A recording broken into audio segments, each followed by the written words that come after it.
Kereta untuk raya tak perlu spend lebih daripada 20,000 dah boleh dapat kereta Mercedes tuan-tuan. Okay, let's go. Okay, Assalamualaikum tuan-tuan. Selamat pagi. Hari ni 10 hari bulan Mac tuan-tuan. Lagi 9 hari lagi.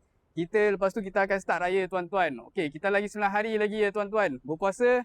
Okay, jadi saya nak buat promo. Okay, promo harga saya sebut ni bukan harga last tuan-tuan. Harga masih boleh nego lagi tuan-tuan. Tak ada masalah. Harga saya sebut ni siap Puspakom, siap tukar nama sekali tuan-tuan. Okey, dalam satu hari kita boleh terus bawa balik, tak perlu tunggu lama-lama. Okey, pertama saya ada Mercedes-Benz C200 kompresor. Ini enjin 1.8 tahun 2009.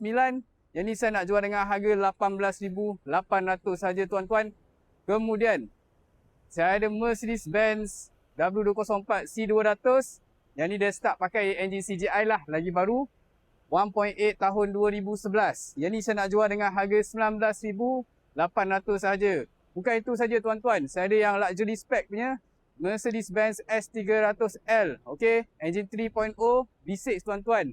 Okey, yang ni saya nak jual dengan harga 18,800 saja tuan-tuan. Okey. Kemudian saya ada Mercedes-Benz W211 E200 kompresor tahun 2005 tuan-tuan. Yang ni saya nak jual dengan harga 13,800 saja. Banyak mata belalang ni tuan-tuan, okey? Kalau tuan nak yang spek yang baru sikit, yang facelift, saya ada Mercedes-Benz W211 E200. Yang ini tahun 2007 tuan-tuan. Yang ni dah start pakai ABS pump. Yang ni saya nak jual dengan harga 16,800 saja. Okey. Next, saya ada lagi satu. Yang ni pun sama juga, okey? Yang ni saya nak jual 16,800 juga, okey? Tiga-tiga ni semua sama, E200 tuan-tuan. Ini pun 16,800. So tuan boleh compare lah yang mana satu tuan nak kan. Siapa cepat dia dapat. Kemudian saya ada yang engine V6 punya. Ini E230 tuan-tuan. Engine 2.5 V6. Yang ni saya nak jual dengan harga 19,800. Kereta ni tahun 2009. Okey tuan-tuan, itu semua kereta yang bawah 20,000. Saya nak go tu kereta yang bawah 30,000 pula.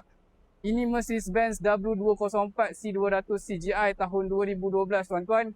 Yang ni saya nak jual dengan harga 26,800 saja tuan-tuan. Okey, kemudian saya ada satu lagi. Ini pun sama juga tahun 2012 tuan-tuan. Tapi yang ni saya nak jual dengan harga 27,800. Condition sangat berbeza tuan-tuan. Okey, buat tuan-tuan, kalau berminat, saya berada lokasi di Rak Motoring Rawang. Boleh cari saya. Kalau nak book dulu pun boleh. Kontak saya dulu 016 905 1567. Amiruddin, Rak Motoring.